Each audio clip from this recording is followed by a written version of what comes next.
Приветствую всех! В этом видео мне бы хотелось рассказать вам о том, как устраивать праздники с костром на природе.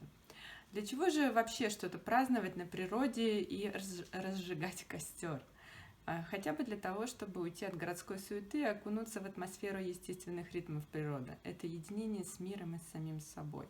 Это радость, как в детстве, от простых вещей. Кроме того, это еще и отличная психологическая разгрузка, которая поможет вам справиться с повседневными стрессами.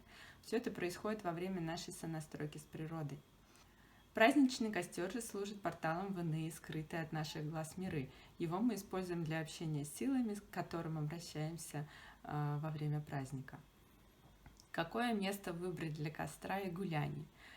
Если вы живете за городом и у вас есть даже ваше маленькое родовое поместье, я имею в виду здесь частный домик, в котором живет вся ваша семья, и у вас есть какой-то небольшой участок, вы можете все это организовать у себя во дворе.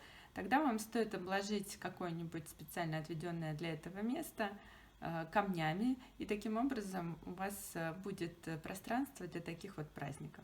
Если же вы житель городской квартиры, тогда подобного рода гуляния вам будет немножко сложнее организовать, потому что вам придется поехать и выбрать себе специальное место где-то в парке или в лесу, где возможно будет разжечь костер и разместить все необходимое для вашего застолья. Главное найти место почище, желательно, чтобы там до этого никто особо ничего не жег. Тут особых рекомендаций я даже дать не могу. Главное, чтобы вам было там уютно и у вас не возникло никаких проблем с органами правопорядка. Также хочется особенно обратить ваше внимание на то, что необходимо уважать природу и лес, в который вы идете. А значит, вы ни в коем случае не можете там мусорить, пожалуйста. Возьмите с собой какие-нибудь пакеты для мусора, для того, чтобы с собой все забрать, убрать. И если у вас будет такая возможность, желательно поубирать пространство вокруг того места, где вы решили расположиться с вашим костром и праздником. Как же правильно разжигать костер? Если вы решились на подобное празднование, вам лучше знать все правила, как разжигать священный огонь. Да, именно священный, потому что в данном костре этот огонь священный. Для разжигания костра мы используем только натуральные естественные материалы.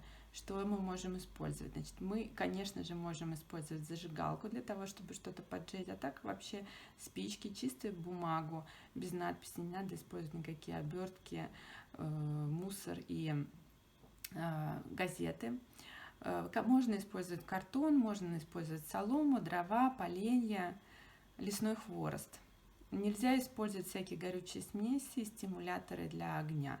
Все должно быть предельно естественно, то есть вы должны предельно естественным образом разжигать этот огонь. Если у вас что-то по каким-то причинам не получается, он не разгорается, знаете, вы просто не получили благословение тех сил, с которыми вы хотите через него пообщаться. И такое редко случается, но все же случается. Если это с вами произошло, просто отложите на какой-то другой раз.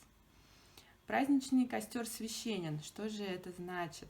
Как я говорила ранее, это не просто костер, это портал для общения с незримыми силами. В празднике грань между мирами очень тонка, и празднуя мы настраиваемся на другие вибрации, а костер мы используем для коммуникации и взаимодействия. И для этого мы подносим в него угощение, выражая тем самым свою благодарность, уважение своему роду, духам, богам, прочим существам, к которым мы обращаемся. Мы просим у них помощи и поддержки в нашем жизненном пути, чтобы они указали нам правильное направление, уберегли нас от падения, наполнили нас силами рода. Каждый для себя еще может, конечно, попросить помощи в своих проблемах, попросить совет.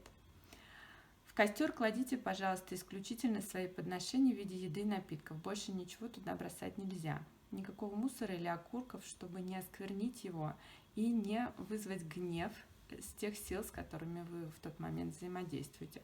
Что касается алкоголя, очень такой вопрос злободневный. Его пить можно, но напиваться не надо.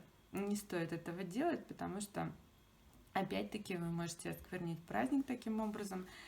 Какие бы вы напитки не выбрали для себя и не пили, угостите, пожалуйста, разделите это, как и трапезу, с тем, к кому вы обращаетесь в тот момент во время празднования. Также можно заряжать напитки, поставив их возле костра. То есть вы можете взять бутылку с чем-то или просто стакан, разместить это рядом с костром, и таким образом он наполнится силой священного огня. Вы можете это прямо сразу выпить или можете забрать с собой домой и потом использовать это для лечения или очищения себя. В конце застолья, после всех угощений, вы можете послушать какую-то приятную музыку, поводить хороводы вокруг костра, попрыгать через него. И это на самом деле очень даже желательно, потому что это символизирует переход, очищение вас от прошлого, готовность идти дальше к чему-то новому в новый период своей жизни. Прыгайте, пожалуйста, от 3 до 5 раз.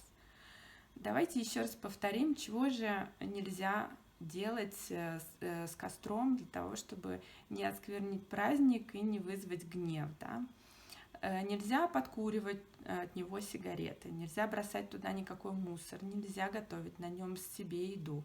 Тушить его до того, как он сам потухнет, потому что костер должен прогореть до конца сам. И вам придется дождаться этого момента очень терпеливо. Если вы хотите приготовить мясо или какую-нибудь другую еду для себя, организуйте, пожалуйста, для этого отдельное место. Вы можете поставить мангал или разжечь отдельный костер. Напоминаю вам, что данные праздники – это время очищения, закрытия старых программ, осознания и движения в новый период вашей жизни. Поэтому хочу пожелать вам, чтобы вас услышали, поддержали, показали вам правильный путь. Празднуйте, наполняйте силами, уверенностью, восстанавливайте гармонию и гармоничные отношения с нашим прекрасным миром, с самими собой. И помните о безопасности, пожалуйста, потому что неумелое обращение с огнем чревато очень серьезными последствиями. Всех вам благ!